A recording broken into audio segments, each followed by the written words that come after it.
محکمہ آبپاشی کا عملہ قائب، لوگ اپنی مدد آپ کے تحت بندوں پر موجود، سینکڑوں دیہات کا سہون سے زمینی رابطہ منقطع ہو چکا، لوگوں کو کسی بھی علاقہ خالی کرنے کے لیے تیار رہنے کا الرٹ جاری کر دیا گیا۔ سجاول کے قریب دریائے سندھ کا پانی 3 فالونگ کے قریب پہنچنے پر گڈو بیراج میں پانی کی سطح بلند، کوٹری بیراج میں اونچے درجے کا سیلاب، انچارج کنٹرول کے مطابق بیراجوں پر پانی کی سطح کم ہونا شروع ہو جائے گی۔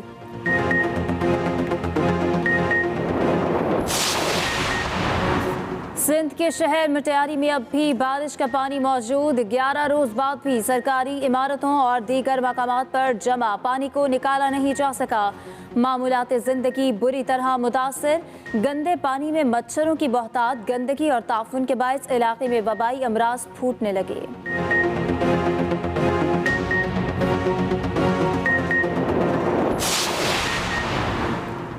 کراچی میں موجود سیلاب متاثرین کا ہر طرح سے خیال رکھا جا رہا ہے۔ وزیر اطلاعات سندھ شرجیل نام ایمن کہتے ہیں شہر کے 6 اضلاع میں قائم 39 ریلیف کیمپس میں 15,000 سے زائد متاثرین کو ٹھہرایا گیا۔ کیمپس میں متاثرین کو تیار خوراک، پانی، مچھردانیاں اور ادویات فراہم کی جا رہی ہیں۔ مزید متاثرین بھی کراچی آ رہے ہیں۔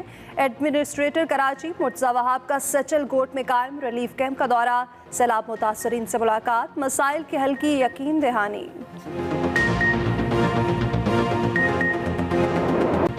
سندھ اور بلوچستان کا زمینی راستہ 10 روز بعد بحال، بولان میں سیلاب سے متاثرہ قومی شاہراہ اور تاریخی پنجرہ پل سے متبادل راستہ تعمیر کر دیا گیا۔ بی بی نانی کے مقام پر سیلاب میں بہہ جانے والی گیس پائپ لائن کی مرمت جاری، 12 انچ قطر کی پائپ لائن کی آج بحالی کا امکان۔ گیس حکام کے مطابق 24 انچ پائپ لائن بھی جلد بحال کر دی جائے گی۔ حالیہ سیلاب اور بارشوں کے باعث سندھ اور بلوچستان کا زمینی راستہ گزشتہ 10 روز سے معطل تھا۔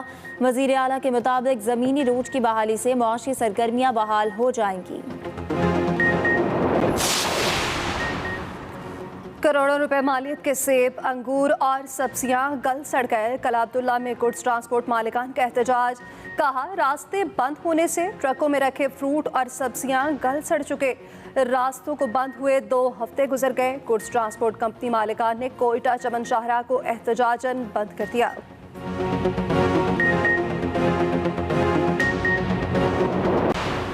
سیلاب متاثرین کے لیے امداد بھیجنے پر وزیر اعظم کا دوست ملکوں سے اظہار تشکر۔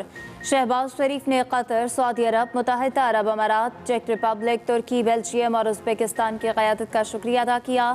کہا متاثرین کے لیے انسانی امداد پر تہ دل سے مقروض ہوں۔ ترک وفد سے ملاقات کے دوران ہم ترکی کی حمایت کو فراموش نہیں کر سکتے۔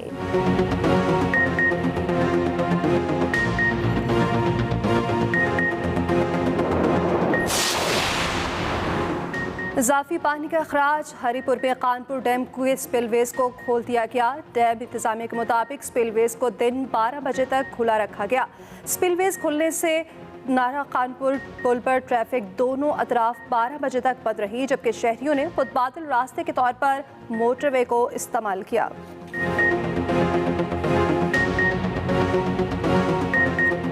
سیلاب تو گزر گیا، اب بحالی کا کام کرنا ہے۔ سیاسی اور عسکری قیادت نے سر جوڑ دیے۔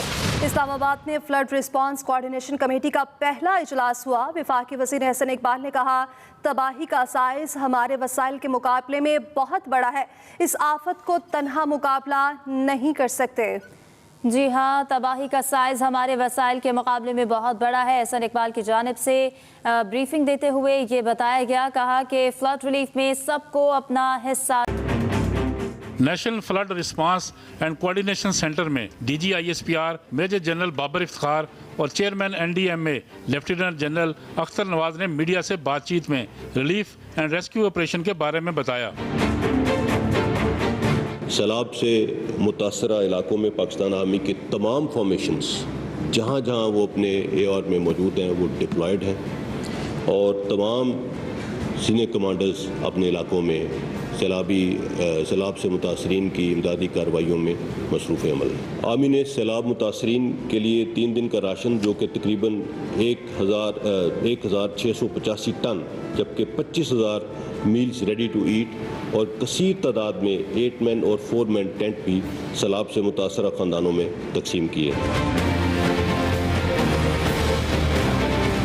Chairman NDMA lieutenant general Akhtar Nawaz نے کہا محکمہ موسمیات کے مطابق اس سال 20 سے 25% زیادہ بارشیں ہونا تھیں۔ انتہائی دکھ کے ساتھ یہ کہنا پڑتا ہے کہ 1265 لوگوں کی اس وقت تک اموات ہو چکی ہیں، جن میں سے زیادہ تعداد بچوں کی ہے۔ اسی طرح سے جو انجرڈ لوگ ہیں ان کی تعداد 1200 سے زیادہ ہو گئی ہے۔ ڈیزاسٹر کے لیے فرسٹ فیز ہوتا ہے ریسکیو اینڈ ریلیف کا، وہ نہ صرف بر وقت سٹارٹ ہوا بلکہ وہ آج بھی جب ہم بات کر رہے ہیں تو ملک کے مختلف علاقوں میں خاص طور پہ سندھ اور بلوچستان جو سب سے زیادہ متاثر صوبے ہیں وہاں پہ آج بھی جاری ہے۔ Chairman national flood response major general Muhammad Zafar Iqbal نے کہا مخیر حضرات عطیات دینے کے لیے ہمارے سینٹر سے رابطہ کریں۔ حسیب حنیف، ایکسپریس نیوز، اسلام آباد۔ وفاقی وزیر منصوبہ بندی احسن اقبال نے سیلاب کو بڑی ماحولیاتی آفت اور انسانی بحران قرار دے دیا۔ وفاقی وزیر نے عالمی برادری پر زور دیا کہ وہ گلوبل وارمنگ کی تباہ کاریوں سے شدید متاثر ہونے والے پاکستان کی فوری امداد کریں۔ پاکستان کو حالیہ تاریخ میں دنیا میں سب سے بڑی موسمیاتی آفت اور نقصان کا سامنا ہے، جس میں 3 کروڑ 30 لاکھ آبادی سیلاب سے شدید متاثر ہوئی ہے۔ میں یہ اپیل کرنا چاہتا ہوں پوری قوم سے کہ اس وقت پورے ملک کے اندر، جس کی آپ تفصیل سنیں گے، کلیکشن سینٹرز قائم کر دیے گئے ہیں۔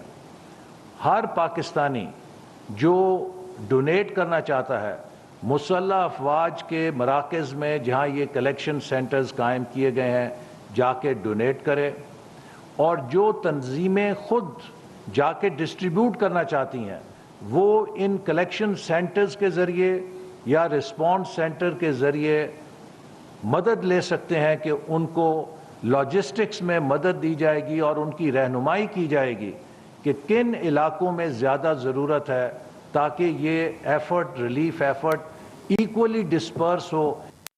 دوسری جانب پنچھر جھیل میں پانی کی سطح مسلسل بلند ہو رہی ہے اور آڑھی 50 سے لے کر 55 تک بندوں کی صورتحال خراب ہو گئی۔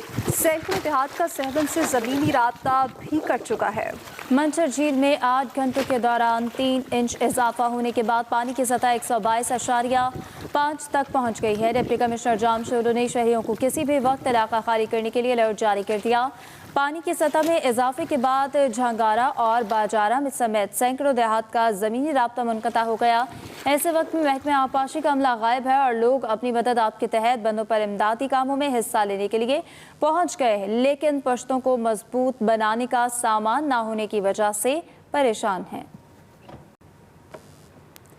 مٹیاری میں دریائے سندھ کی طرف جانے والی نہر چندن میں شگاف پڑ گیا۔ اس وقت کیا صورتحال ہے، جانیں گے اپنے نمائندے ایاز میمن سے۔ جی ایاز، اپڈیٹ کیجیے گا۔ بچاؤ بند پہ کھڑا ہوں چندن کے مقام پہ، جہاں پہ گزشتہ رات شگاف پڑ گیا تھا جس کے باعث پانی کچھ گاؤں کی طرف آ رہا تھا، لیکن گاؤں والے ہیں انہوں نے شگاف کو پر کر دیا تھا اور پانی کے بہاؤ کو روک دیا تھا۔ اس وقت میرے عقب میں آپ دیکھ سکتے ہیں دریائے سندھ کا پانی جو ہے وہ اوپر آ گیا ہے اور وہاں پہ جو کھڑی فصلیں ہیں وہ بھی پانی کے نیچے نظر آ رہی ہیں، جس کی وجہ سے کچے میں رہنے والے لوگوں نے کافی حد تک نقل مکانی کر کے پکے کے طرف چلے گئے ہیں اور کچھ روڈ پہ آباد ہو